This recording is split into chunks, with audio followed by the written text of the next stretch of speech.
compels someone in this day and age to actually keep a diary? And for that matter, record one on their phone and mobile devices? Well, it started because I wanted to make sure that during this process, my kids had something to reference. I mean, a diary is a means of keeping track of what happens in one's busy life. My life is absolutely busy, and I get to document the process, the successes and definitely the failures, because that's where my lessons have been. My lessons have been in how to fail and still move forward. Fail fast, fail forward, and fail frequently, and more importantly, make sure that people know that one failure does not your career make.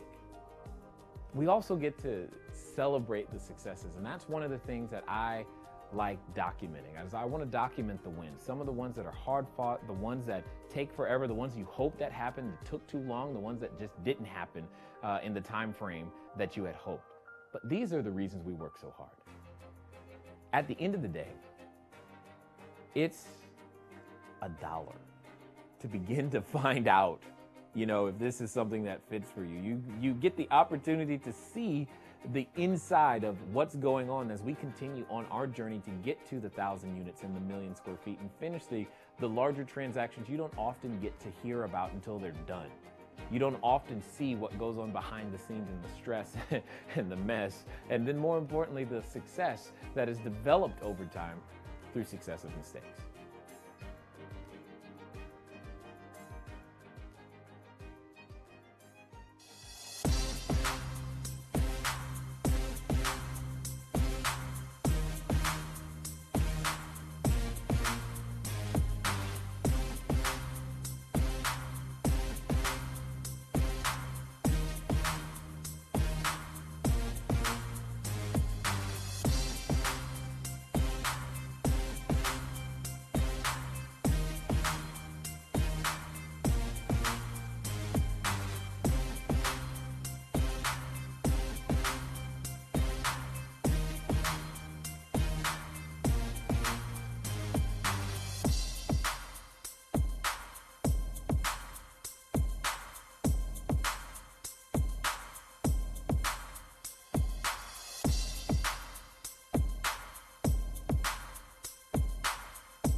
All right, guys and gals, how are you doing? I never get tired of that song. I just love it. It is what it is. Welcome to another episode of Q&A with Jay. I'm here to help you get your questions answered because some of you, I know, are in the process of doing deals, and if I answer your question, you might actually end up being in the process of cashing checks. And that's exactly what I would love to help you do. In fact, I can see in the chat room, if you're not here already, go over to cashflowdiary.tv. I can see those of you who are here are the money makers. I see Sep, I see Jaleesa, I see the people who are out there cashing checks and making things happen.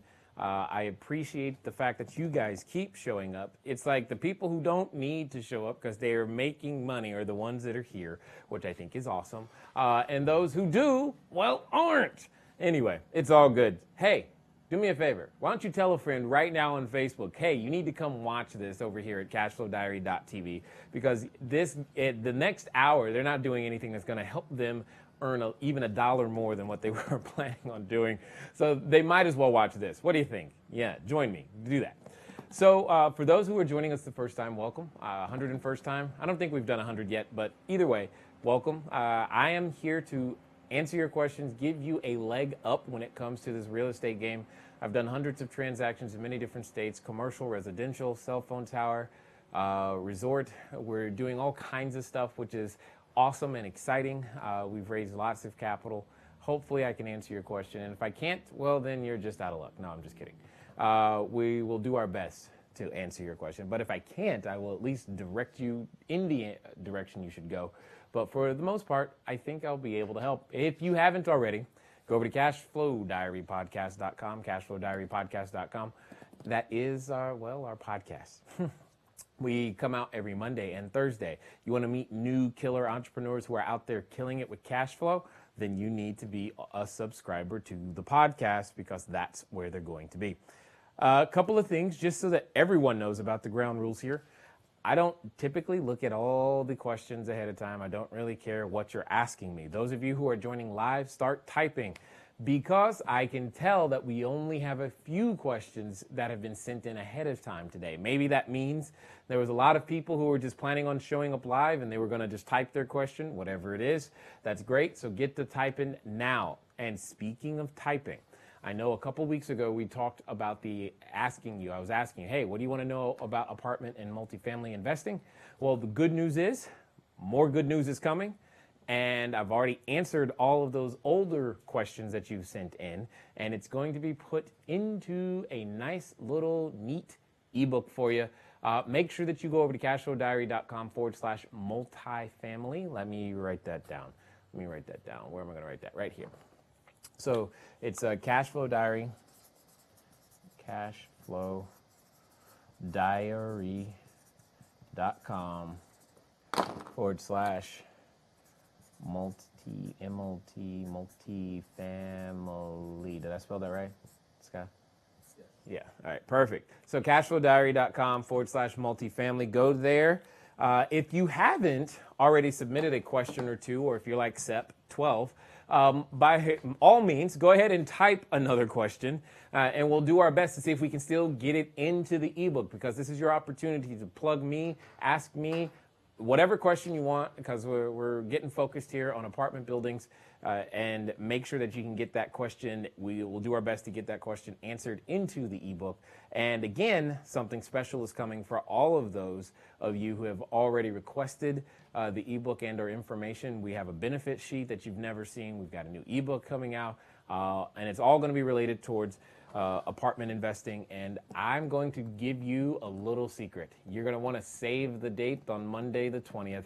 That's all I'm going to say on that. You just want to be paying attention to your email.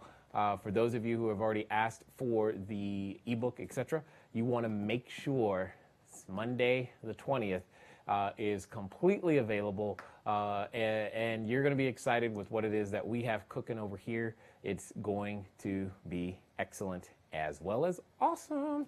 All right, now let's get down to it.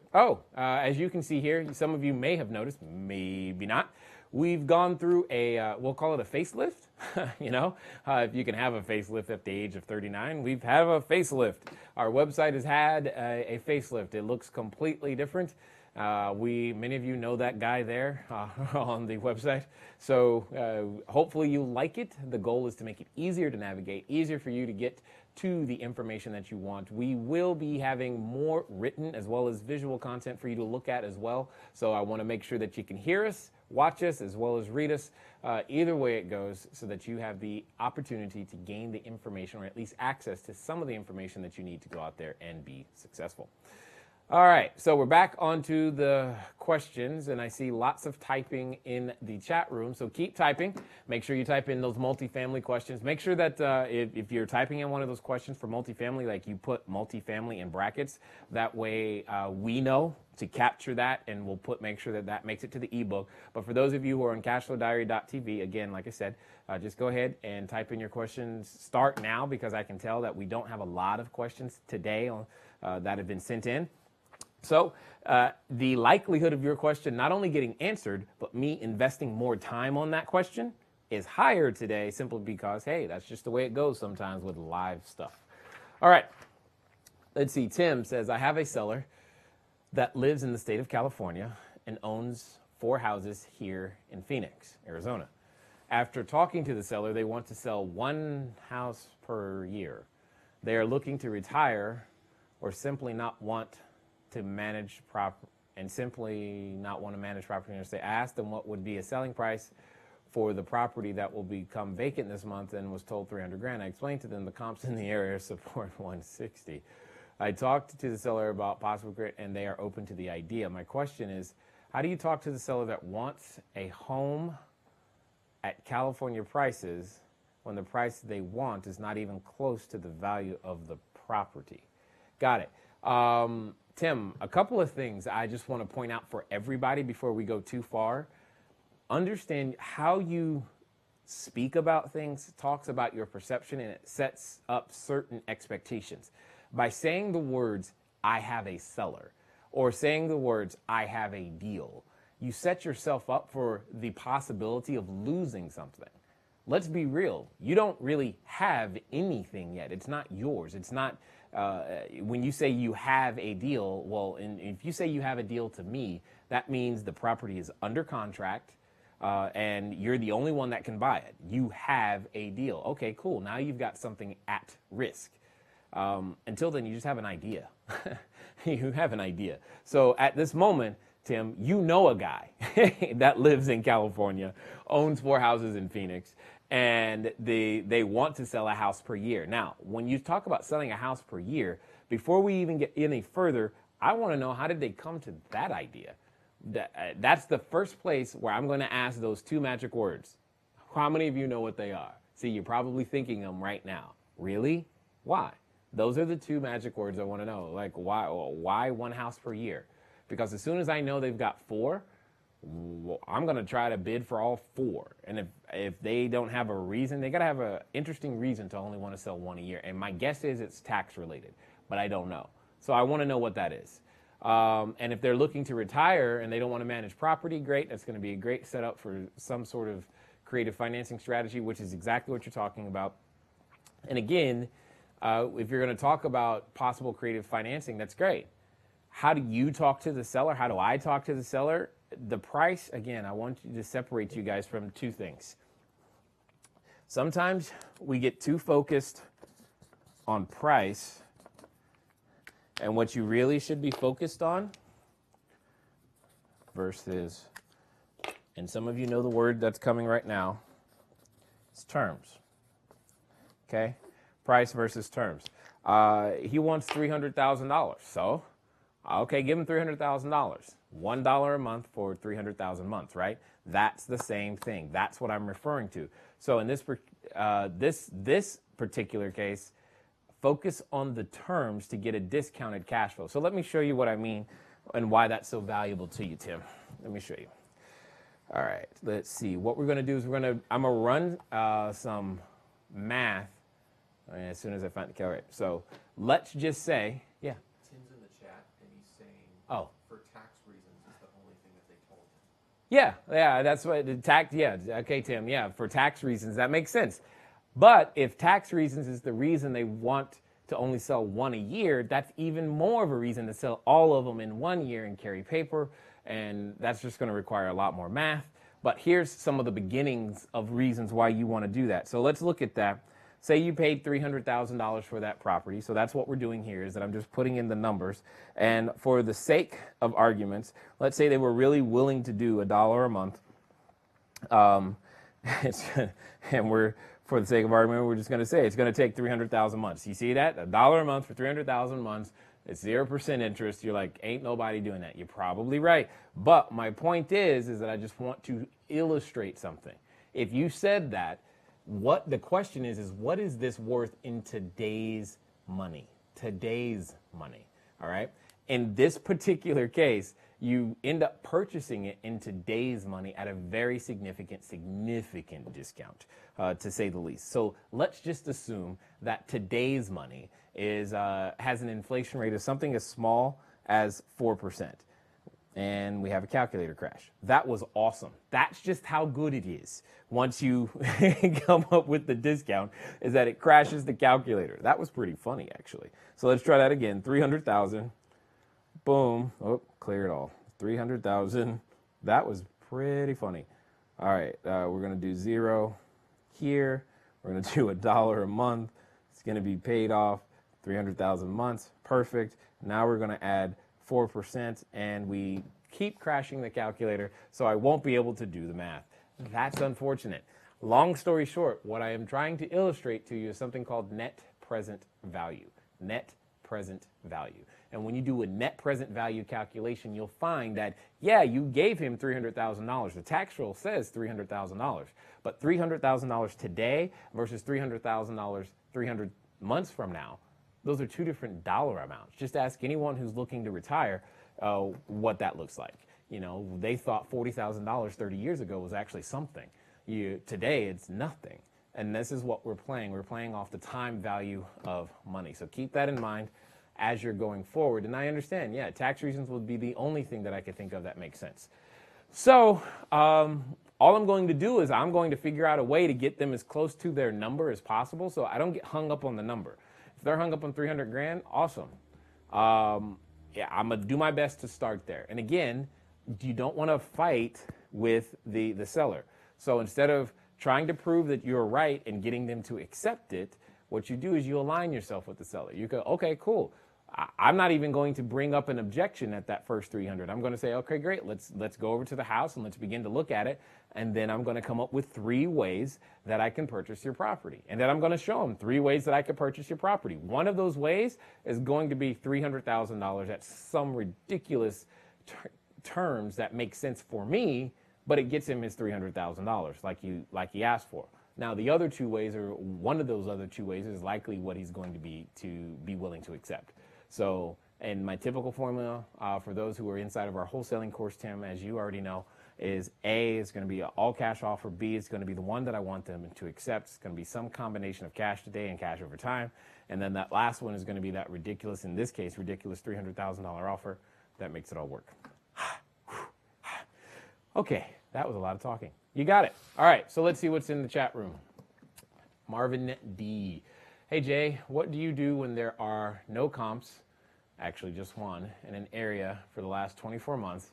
How do you calculate an after repair value? Got it. I'm assuming, Marvin, you're still dealing with a single-family house in this case, and it sounds like you're in a rural area. So the question is, if there's only one comp in the last 24 months, what's activity been? What has days on market been? That could be the one and only valid comp.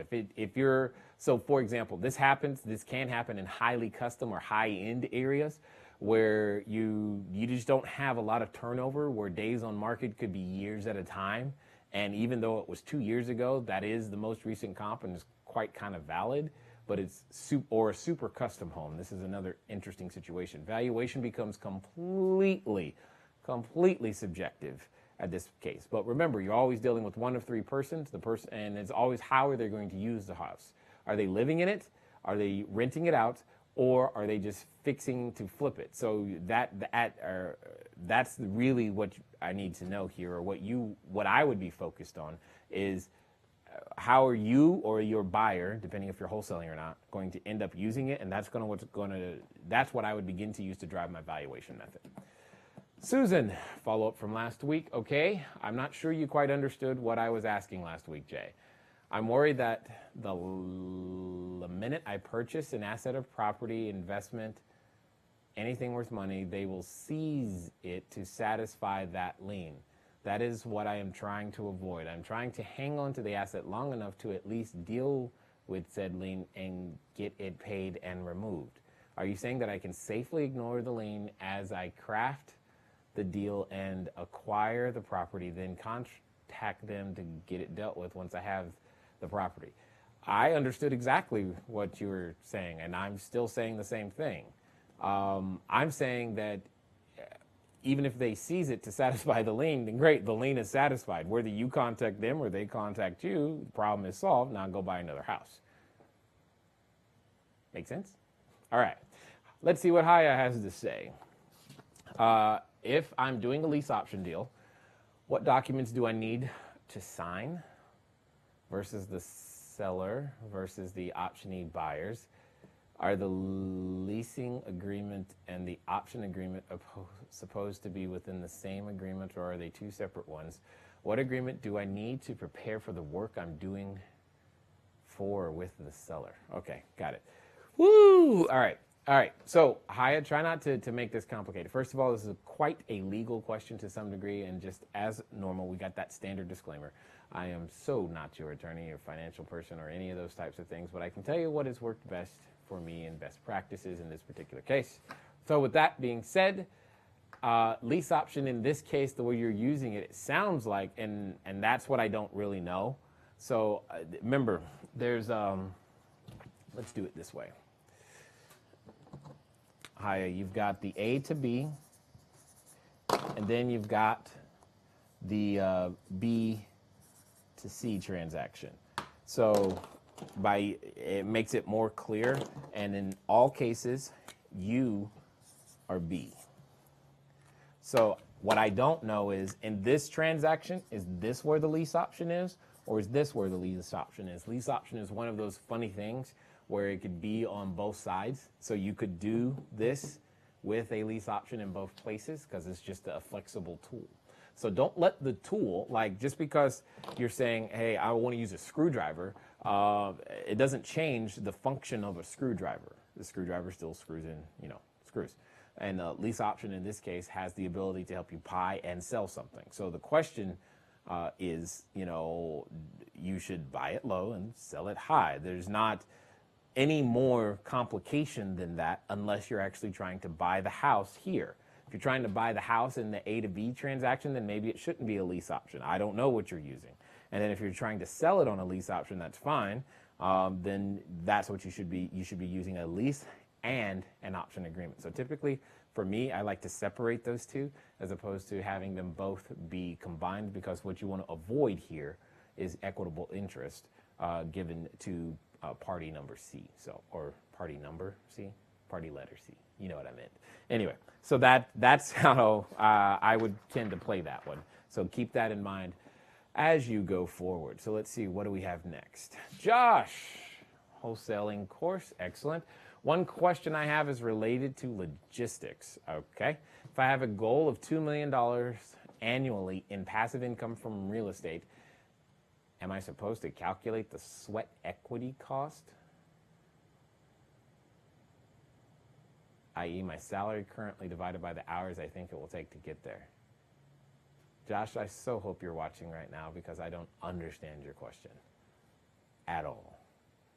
I don't know what you're referring to when you say sweat equity cost. I want to understand. Let me read it again. One question I have is related to logistics.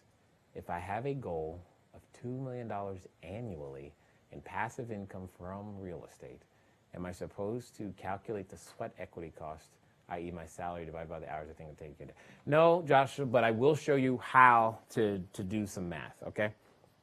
I'm just going to make it very, very clear and hopefully simple. So I'm just going to use the calculator. So you want to do $2 million in an annual basis, okay? So here's what I'm going to do. I'm going to take that and multiply by 4. I've made 2 assumptions. One, that you're going to raise capital and use loans to do that. So you can do what we call a quadrant 3 deal, all right? If you're not familiar with the quadrant 3, that's where our Raising Private Capital course comes in and the profit analysis quadrant. And then 2, I'm also assuming a 50% expense ratio as well as a debt service coverage ratio of 2. Now, some of you are like, what is Jay talking about? This is, again, why you're going to want to go over to cashflowdiary.com/multifamily, because we're going to be talking about those numbers and those metrics and why those things are important. What that means is you have a portfolio in this particular case whose annual top-line gross scheduled income is $8 million, okay? So it's $8 million. That's what all of that means so far. Now, all I'm going to do is divide by 12, which means that your your monthly top line income is $666,666.67. Okay? And then what happened? The 6? What's that? Yeah. Well, it is what it is. So the you're not evil, Josh. It's okay. So here's where I'm coming from. So now what we're going to do is we're going to say, what would be? Are you going to be Walmart, Target, or Nordstrom? Walmart, Target, or Nordstrom? If you're going to be Walmart, I'm going to take this number and divide it by $500 per unit, because that's going to be the average rent I want you to shoot for. If you're going to be Target, I'm going to say it's closer to $1,000 per unit is what I'm going to want you to shoot for. If you're going to be Nordstrom, it's going to be $1,500 per unit is what I'm going to want you to shoot for in order to make all of these numbers work. So for the sake of argument, to keep things simple, let's just say that what we're going to do is we're going to take that number and divide by $500 per door. That means you would need to purchase 1,333 doors, well, let's call it 1,334 doors, is what you would need to have in order to make that work. Now, you could do that a number of ways. So that's 10. So if you divide that by 10, or that was a multiply by 10, wasn't it? Let me divide by 10 and divide by 10. Yes. So that's 10 apartment complexes of 134 units each. Do you see how I'm beginning to break this down so that way you can begin to go find in your searches? You're like, this is what I'm looking for. How long does it take you to buy a 134 unit apartment complex? It depends. You know, I don't know the status of your team, your ability to raise capital, blah, blah, blah, blah, blah, blah, blah. You get my point. My point is, that's how I would begin to break it down. I'm not quite sure what else you would be referring to. And maybe you're in the chat room and you've probably responded in some way. What's that? He figured it out. Okay, good. Excellent. So let's look at the chat room. I saw somebody said, hey, Jay, I'm working on a deal. Of course you are, Jaleesa. You know what I find interesting? Jaleesa's making money, but she still shows up to come here. So anyway, you can take that to mean whatever you want it to mean. All I'm saying is that the people cashing checks are the one in the chat room. Cashflowdiary.tv. Go. All right. Hey, Jay, I'm working on a deal with the buyer. Wants to trade a performing note along with a down payment in exchange for a wholesale deal. How can I explain this to the seller? Oh, God. Okay, got it. You probably, okay, I hope you don't have a realtor in the middle. Let's just put it that way. And I mean, I'm sure the deal works. The challenge is how you've got to have a seller who actually understands their balance sheet and equity, because what he's giving you is probably equal from an equity standpoint, because most exchanges are equity driven, making sure you're giving like for like. So if he's got a note, say $500,000, and you got a $500,000 house, you give him the note in exchange for the house, and he's got to understand those benefits. You need a seller that really, really gets all four quadrants of the profit analysis quadrant. If they don't, it's going to be a challenge for you to explain that. So, yeah. Matthew says the site looks good. Thanks, Matt. Any more comments on that? We definitely welcome. We have, I won't bore you with the amount of time that we invest in trying to create things that look good and sound good and are good. And God only knows we hope that the content's good, because we do our best. Anyway, let's keep going. Kyle. Hey, Kyle. How do you manage your time and daily, weekly schedule? What works best for keeping on track? Oh, goodness, Kyle. Why do you ask those questions? No, I'm just messing with you. So I'm trying to look for a website here. What I've been doing is consistently implementing what you see here in terms of David Allen's Getting Things Done system. So we use a number of tools to make that happen. Again, I've got a number of responsibilities, as many of you know, hundreds of units, lots of tenants, millions of dollars. Every decision I make affects hundreds, if not thousands of people. And, oh, by the way, I'm married, I got kids, and all that other stuff too. Yay! So, Kyle, the question makes perfect sense. How do I have time to even sit here and talk to you for an hour? This is all I got, you know? It's like, okay, here's what I can do. And you've got to get really good at time blocking. I get really good at understanding the concept of pay time. And I've said this before, I'll say it again, it bears repeating. Because some of you may be new, you may not have heard me explain this, but you need to understand what pay time really, really is. Okay? Is pay time is time that you spend in front of or on the phone with a prospect or customer. You got to be in front of them or on the phone with a prospect or customer. All right? And that's the time you get paid for, prospect or customer. Because this begins to help you allocate time in different ways so that you can do bigger and better and other things. So you've got to understand that this is what you should be doing.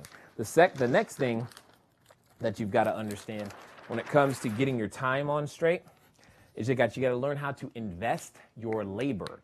See, right now, most of us, well, all of us, we only have labor or assets to be able to derive and generate income. And unfortunately, most of us take the time, or we're taught to directly take our labor and get paid for it today.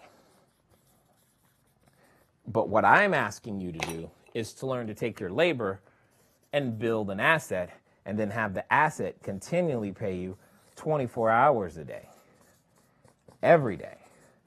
So we'll invest time to create a video course. We'll invest time to create a book. We'll invest time to build an apartment complex. We'll invest time to build a shopping center, or we'll invest time to do all of those things so that the asset, once developed, can work, and instead of me, which then gives me more time to put in other places, which I then use to build more assets. So hopefully that makes sense. And so long as you disassociate the need for, well, I work today, I need to get paid in 2 weeks, when you begin to go, well, let me work today to build an asset that I could sell tomorrow and that I can keep selling, and then eventually set up an automated system that sells it for me, so that what I can now do the next time I can now, whatever I do my labor on, I've got 2 things working for me, and then 3 things, and then 4 things, because you just continually do this over and over and over again. But you've got to understand pay time, because your assets can also sit in front of your prospects or customers just as well as you. So take, for example, just a small, book. Do I have a copy of my book in here somewhere? Yeah, here it is. So you take the book, Cashflow Diary, right? It sits on the website, cashflowdiary.com/book, right now, all the time. It's just sitting there.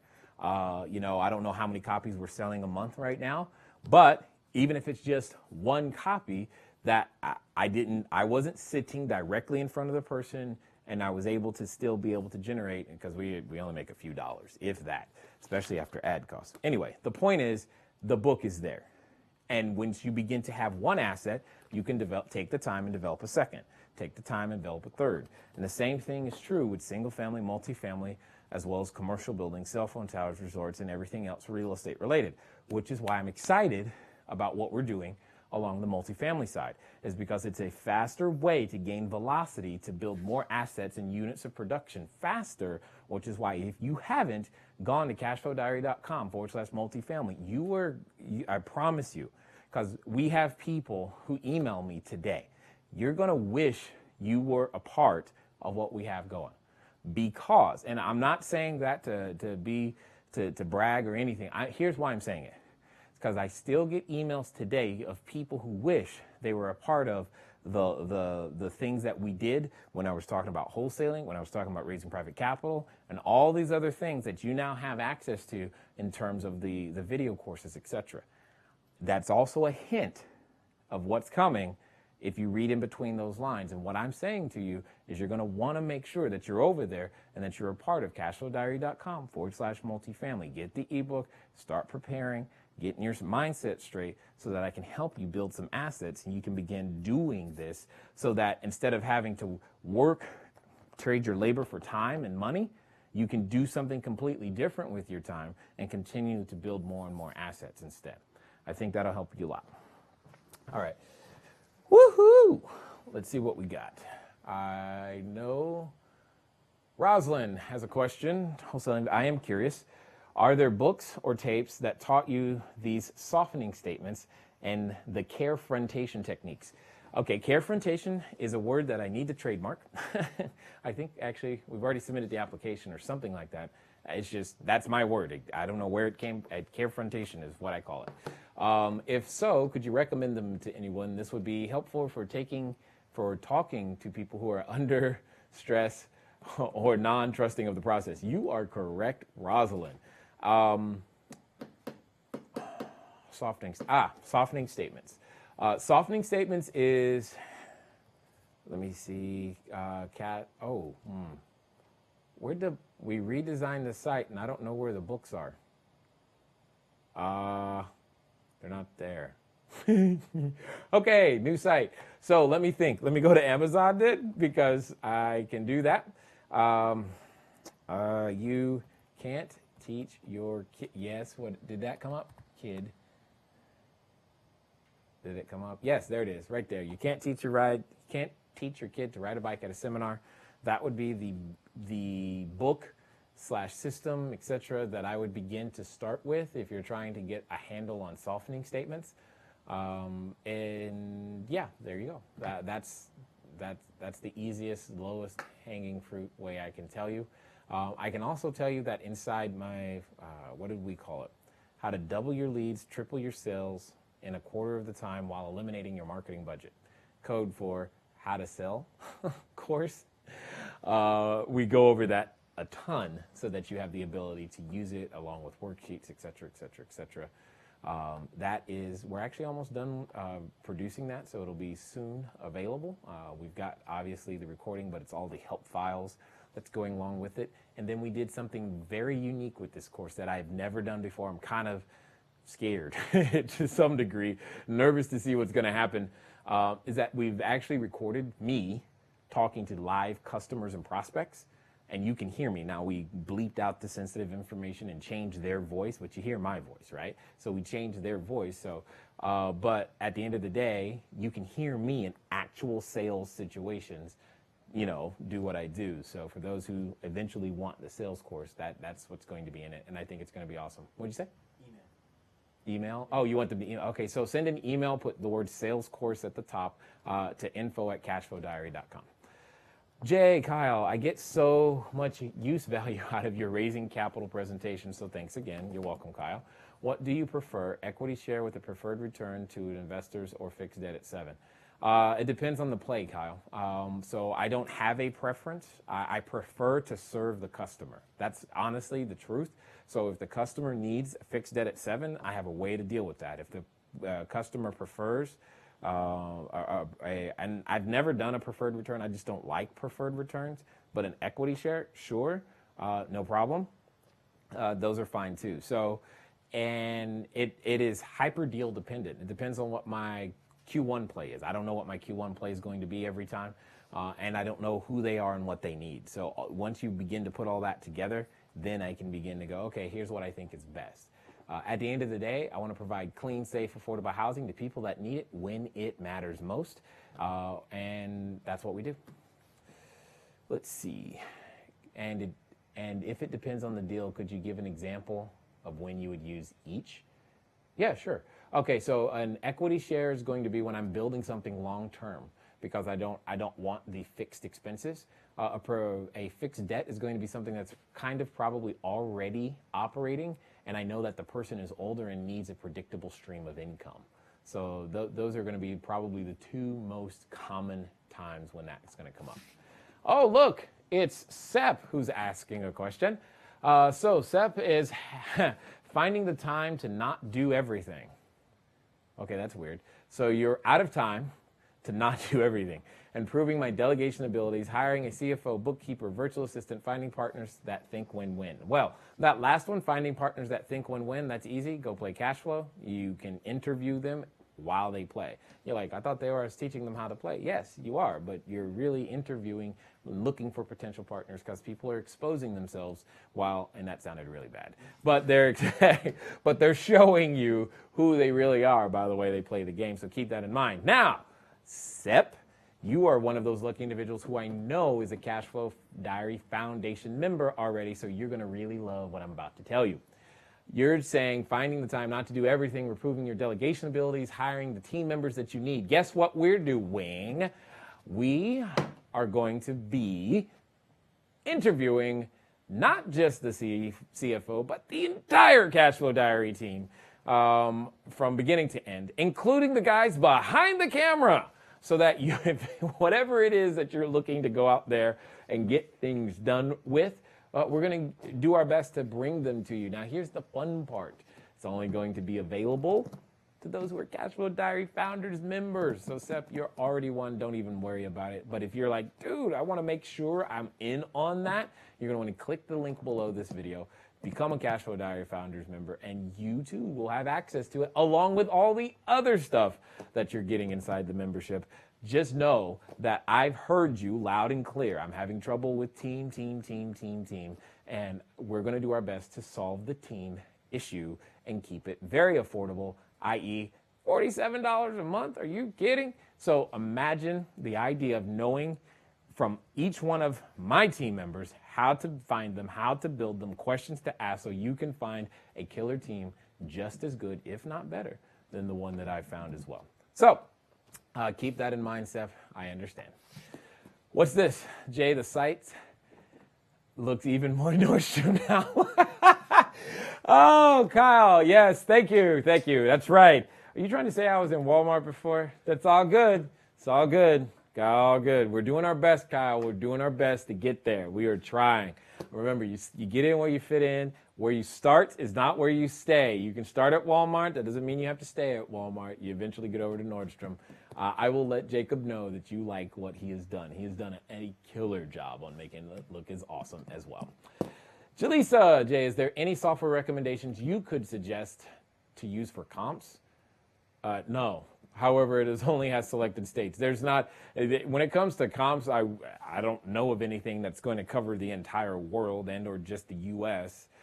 It's usually done regionally, and what would that take to do? Sorry, I'm back, but you gave me an idea right there. I'm like, that's a big problem you just said right there. You just popped out a really huge problem. I'm like, if somebody could solve that, woo, there's a ton of value there to be created. So anyway, all right. Angela has a question. The most challenging is convincing the owner to sell. Okay, I'm going to stop right there, Angela. Hopefully you're watching. We convince no one of anything. A man convinced against his will is of the same opinion still. You, Angela, need to know about our sales course and how to go through that conversation so that you don't feel like you have to convince. Now, I will read the rest. A 4-flat next door to me has been vacant for the past 3 to 4 years. Owner is in foreclosure, but no sale date as of yet. I have sent a letter in regards to selling the property and becoming financially free, but there has been no response. Not sure if my communication was clear enough.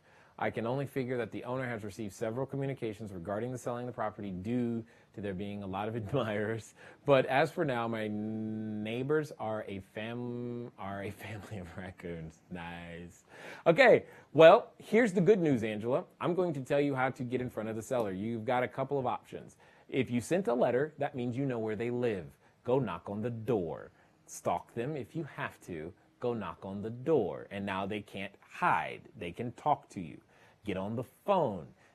Letters always irritate me because they give you, the would-be investor, the impression that, ooh, I'm doing work. You don't know if it was open. You don't know if it was read.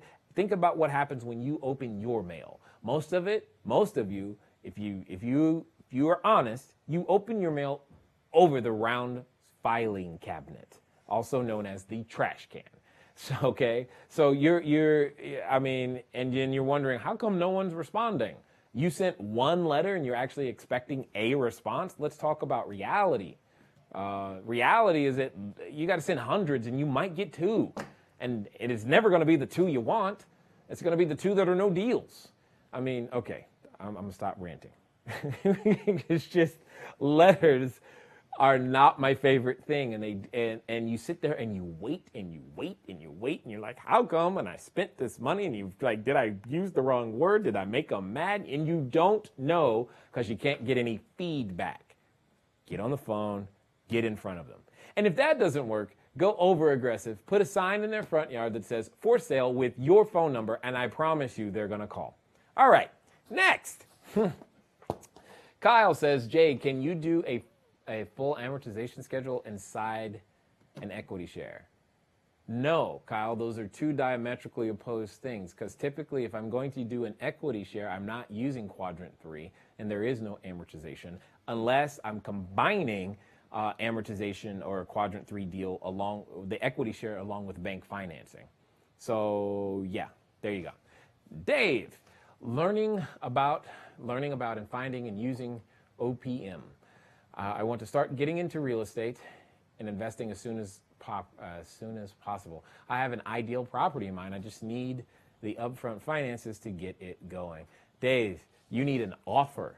That's what you need. You need to write the offer.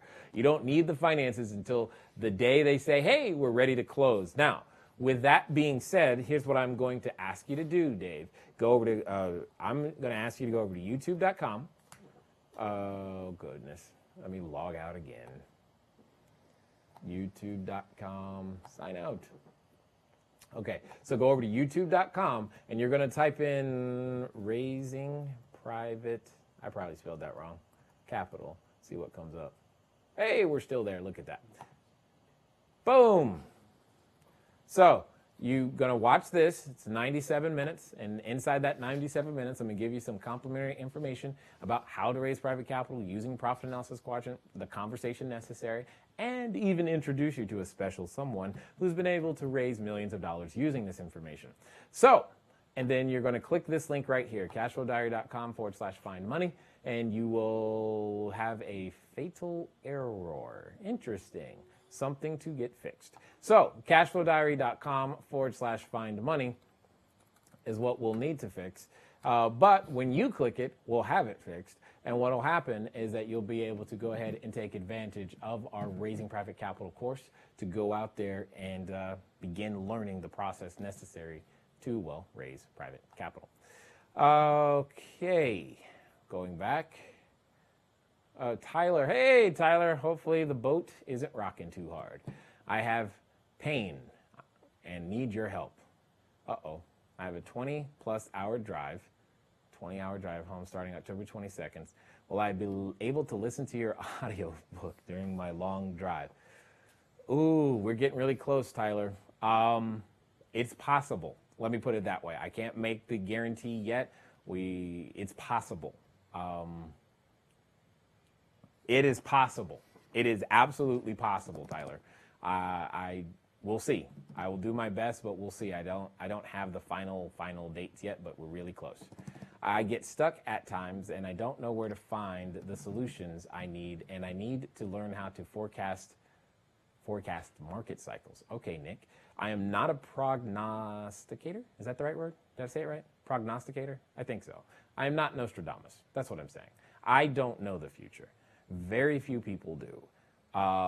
You sound like a stock guy, possibly. Now, you can learn how to read the tea leaves to a degree, but real estate has the benefit of moving slower, and because it moves slower, and it gives you more time to move and make corrections. So, but learning how to forecast market cycles, you're creating yet another course in my head that needs to be done. So right now, the best that I can tell you is that one of our bonus videos is it's a market analysis video, and it's in our wholesale course or our Raising Private Capital course. So if you take advantage of either one of those, we talk a lot. I'm told from those who have watched it that there's so much information in that one video that they have to keep pressing pause and taking notes and trying to get it right. But it's good, so that could possibly help you. Kyle. Jay, looking forward to the team member interview. Thanks for being a great listener. Do you have a time frame on this? No, I don't have a time frame. We literally just came up with how we were trying to figure out how we're going to deliver this content. We had no idea how we were going to do that. But I promise you, everyone who's a Cashflow Diary Founders member will know for sure. There was something else after the question. It said, by the way, something. By the way, the Founders membership is recommended for anyone. Oh, yes, thank you. Woohoo!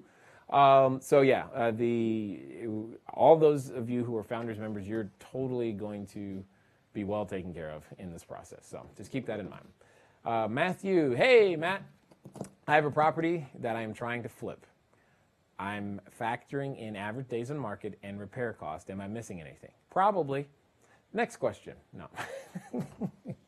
I couldn't help myself, Matt. Matt, yes, I'm sure you are missing something. And I just want to be clear about our language again. It says, I have a property. When you say I have a property, that means you already have it under contract. You're already starting. You've already started the rehab and all this other stuff. And I'm guessing you haven't. I'm guessing what you're really trying to figure out is what is the maximum amount of money I should actually pay for this property.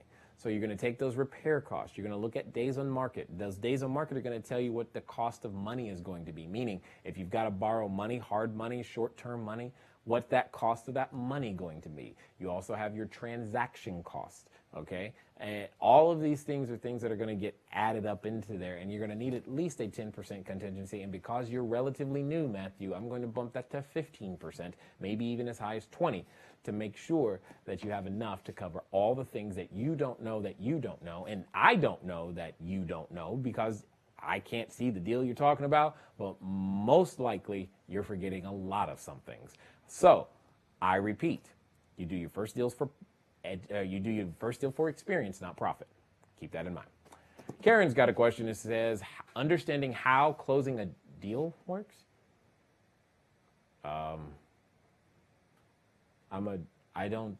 Okay. Well, Karen, party A gives money to party B, and then the title company transfers the ownership of the property to the person who gave the money. I don't know if that's the answer you're looking for, but that's what comes to my head. Raising capital for the first few deals. See the question earlier when I said watch the YouTube, so that you can go over to youtube.com and type in raising private capital. You'll be there. Glenn, great question. I am unsure when it comes to property evaluation, is it a worthwhile venture? This is what we call our go, no go analysis. It's in week 1 of our wholesaling course, so that you have the ability to figure out, is this a go, no go deal? Very, very simple ways to go through the process and understand that information. So guys, it looks like we're at the end of the sent in question. So what I want you to do is keep typing in. Remember, if you got a question around multifamily, make sure you type in multifamily so we can capture those, put those in the ebook possibly. And then if you got some additional questions, I'm going to be here for a few more minutes to keep those answered. Jay, you said you are always increasing your educational skills. What specifically are you learning right now? Specifically, I am learning right now that there's just in the sense there's a season for growth. There's also a season for strategic pruning. We are in the process of divesting some of our smaller assets to then go to higher levels of leverage with larger assets. So that's definitely one thing. Another thing that I'm learning is that I have a great team. There are some times where I still get stuck in my head thinking I got to do X, Y, and Z, and our team has way more capacity than I've been asking them to do. And before they freak out, I am not talking about the marketing team at this moment. I'm mostly talking about the real estate side of things, and we've been able to ramp up things. I'm also learning just how far and wide, how much, I guess, impact we're having literally across the world, which is kind of cool to see. And I've been investing a significant amount of time recently with learning to lead a small group at church as well as my family here at home, because that's obviously still hyper important to me, making sure that all of those things still happen, et cetera, et cetera, et cetera. And probably one of the biggest things that's affected all of those areas, I'm going to use literally a 4-letter word. Jay is learning to plan. Oh my God. I can't even believe I said it. But that's probably the biggest thing. If you could see the team behind the camera, they're literally going, hallelujah. It's awesome. They're so excited for that. We've been planning revenue strategies. We've been planning budgets with the wife. We've been planning time. We've just been planning. And I'm just like, okay, it doesn't hurt so bad. I'm that free spirit kind of guy. Spontaneity is my middle name. However, there's a time at which you can drive people nuts with that. And I've driven enough people nuts for long enough. So I guess it's time to grow up. Here we go. Plan. Yay. Today's 4-letter word brought to you by the letter P. All right. Woo! With that being said, make sure that you continue to type in some additional questions. You guys got some good stuff going on there. I see, though, that there's a number of you I haven't heard from in the chat room, and a lot of you. That's good. I like that. So keep showing up live. The reason you're here live is so that you can ask your question. Sometimes live isn't going to be free, guys. Live is free today. Go for it. That's one of the things that you're going to want to make sure that you have the opportunity to do. You know, the funny thing is that I'm looking at who's here. All you guys are killing it out there. You're the ones who are actually having appointments and using the systems and making stuff happen. It's like, oh, this is good. It's good stuff. Just good stuff. So, Jay, working on a deal with 4 buyers. Of course you are, Jaleesa. Why work with one? One of the buyers is in the hospital with a brain injury, and one of the others has a power of attorney. However, they want to do a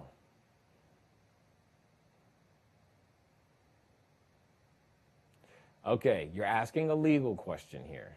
Okay, they want to do a quit claim deed for the injured family member before proceeding with the deal. Why is a quit claim deed needed when they have a power of attorney? I don't know that a quit claim deed is or isn't needed if they have power of attorney, because that's a valid question to ask. If I were you, okay, because this reminds me of a situation, and it sounds funny, but I was trying to buy a house, and the person on title was in jail. Okay, so in an interesting situation, this is very similar, okay, is that you have a person under duress, okay, and when a person is under duress, there is I forgot the legal term, but there is such a thing as where if they sign, any paperwork they sign during that time can be later declared null and void simply because they were under duress, and they can say, well, if I didn't have XYZ brain injury, I would have obviously objected to even the person who has the power of attorney, and I wouldn't have agreed to this. So there's so many things that so many extra hoops that you're going to have to jump through just to make sure that the people signing have the legal right to sell that person's interest in the property. That in and of itself, that may not be worth it. However, that's what you've got to determine. Or rather, that's what your attorney needs to help you determine, because I don't know. I know that what I eventually decided to do was to find another deal because there was too much work involved to deal with someone who was incarcerated to try and buy their property, which I know that you're like, how does Jay find? I said find problems, right? The dude's in jail. He needs to sell. Somebody's got to do something, right? Now, I'm the guy.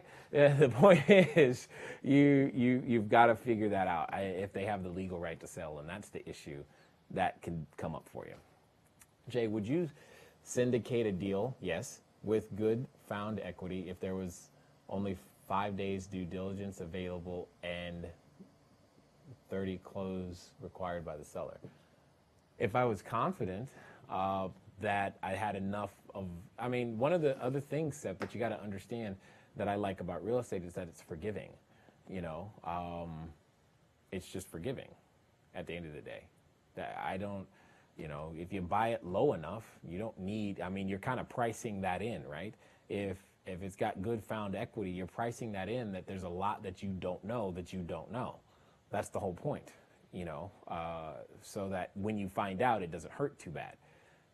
So yeah, of course, that could be fine. So long as I have the team that knows how to go in there and find out what I don't know.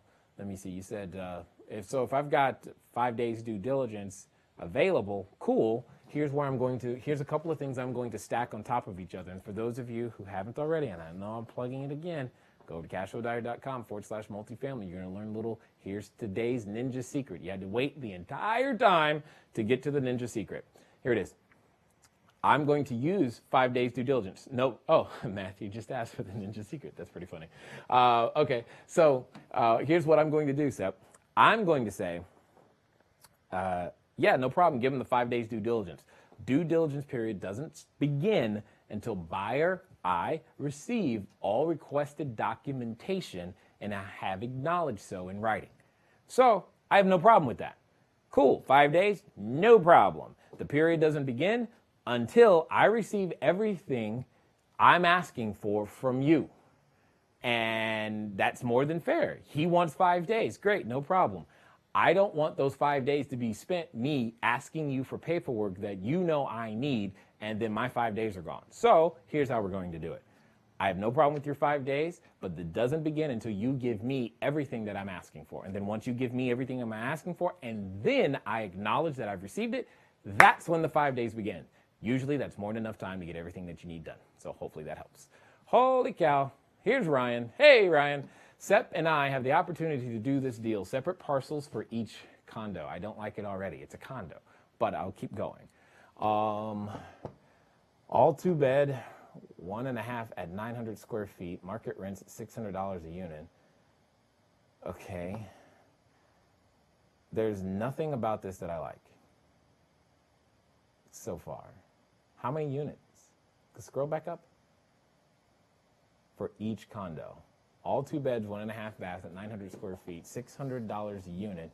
Current rents, $500 to $600 a unit, $175 a unit. Purchase prices. I don't understand how the purchase price, is it 10 condos? How many condos is it, Ryan? Seller owns the property free and clear, purchased it for $400,000 last year and wants to get rid of it. It's in a C-plus neighborhood and had 12 competing offers within 24 hours of being on the MLS. Okay, sure, keep scrolling. They countered our LOI and our firm on a 5-day due diligence, 30 close. We plan on using a bridge lender, but the timeline concerns us. What do you suggest? There is potential in converting units to 3 bedrooms to achieve $700 a month rent. I doubt the idea of conversion and that extra expense is going to be worth an extra $100 a month. 13 units. What state is this in, Ryan? I don't like the rent to price ratio. This is where I'm stuck. I'm having trouble with the rent to price ratio because if you're in at $22,000 a door, here's where I'm having 22,000 times 1.5. Oh, what did I do? Yeah, that didn't look right. So you're in at $22,000 a door. See, you're already 22,000. Did I do that right? Times 1.5. Yeah, okay. All right. So I just don't like the idea of you're at 900 square feet. So let's look at $600 a unit divided by 900. You're at 67 cents a square foot. Okay. And I'm liking this even less now. And I'm not trying to be politically correct in any way, shape, or form. All I'm saying is that Arizona still, last time I checked, still has laws on the books that are detrimental to C-class properties because they don't like immigrants. And you've got to think about who lives in Arizona and who's likely to be there. Who's the customer? There's a reason he's having trouble, the trouble that he's having. He's having trouble because he can't find nobody to stay there. And I don't think the idea of the extra money you're going to spend to get one more bedroom for another $100 is going to change it that much. I just don't think it's going to be worth it personally. I don't know. My guess is that your price per square foot or rent per square foot is only going to plummet. It's going to be closer to 40 cents a square foot, and you're going to end up with this really odd property. So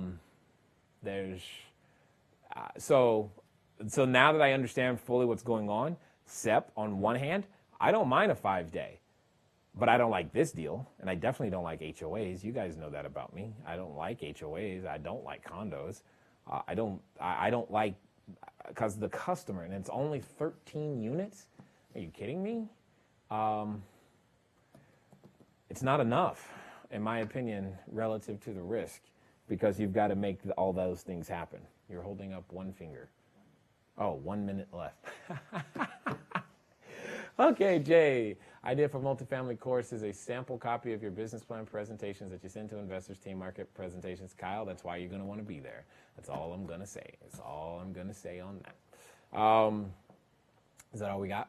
Excellent. All right, let me find where did the power, there we go. Excellent. Guys, just as a reminder, gals, people, all of you, I do the best I can with the time that we've got, and we've got new episodes being released every Monday and Thursday on the podcast at 8 a.m. Pacific time. If you haven't already, go over to cashflowdiarypodcast.com. Subscribe, because, you never know who you just might hear as how are those things going on. What's that? Could you elaborate on the C-class laws in Arizona and the best place to find out about laws like this in a market? The best place to find, well, all you got to, it's not so much laws to find out. You got to find out if they're against a customer. What happened is that Arizona passed some laws regarding immigration. And if you understand who the customer is, if you understand, yeah, there it is, SB 1070, I think it was. And you've got to understand the, yep. And this is exactly what I'm talking about. So it's SB 1070 when it comes to Arizona, and you can see, even on Wikipedia, clearly official, but you get my point, is the broadest and strictest anti-illegal immigration measure in recent U.S. history, period. When that passed, the C-class tenant in this particular state, typically Mexican-American, left. So whom are you going to rent to? Remember, it's always about whom are you serving. There's nothing wrong with serving C-class. As you guys know, I love it. Providing clean, safe, affordable housing to people that need it when it matters most. Except the laws say, we don't want you. So it's going to be hard to find a customer. I don't care how good it is. I don't care if it is a 3-bedroom. Those are the things that become, it's like you can make the best darn thing ever, you know. If you've got the best igloo in the world that sells ice and you're in Antarctica, no one's coming. They got their own ice. They don't need to come. And this is that same situation, is you got to consider the political environment. And I just happen to remember this, and this hasn't gone away, and until it does, it's going to be, it wreaked havoc on C-class properties in Arizona. And you just got to think about who's the customer. Who's the customer? When you understand who the customer is, find out anything that affects that customer. Look in the newspapers, start doing Google searches. Very similar, like you just saw me do. I type in Arizona immigration law because I know the customer in Arizona for C-class, and that's where it came from. And that's all I'm saying, is that you've got to think about that. You can't just hope that there's going to be a customer. You need to know. And where they are coming from, where do they work, and why are they staying there, and what's going to likely influence them to move. You change that, and then, yeah, sure, they'll probably come back. It's great. But the problem is, that now you've got to overcome the stigma and the brand. If you have some inside track that says SB 1070 is about to change, yeah, now would be a great time to buy them all up. However, speaking of which, let me tell you how you could play this. Now you buy up the C-class stuff, and you do a change of use play, as opposed to continuing to use it in the way that it is. Buy up the street. That's right. I said the street. Okay. And change the street. Change everything about it and serve a completely different customer. You bought it really cheap because it's in distress. Change everything about it, and now you've got a shot at something. But that's going to need to coincide with any of the Association of Governments or city planning to figure out where they're planning on putting stuff. It's a higher level play, way more value creation, longer sales cycle. However, that's probably the best play for something like what you're considering at this moment. Hopefully, you guys have found this to be of value. As I said before, go over to cashflowdiarypodcast.com. Every Mondays and Thursdays, we do our best to bring you individuals who are out there making it happen, and giving you new ideas, new entrepreneurs to understand their stories, how they got started, and beginning to create cash flow for themselves and their families. And I look forward to talking to all of you guys really, really soon. And until next time.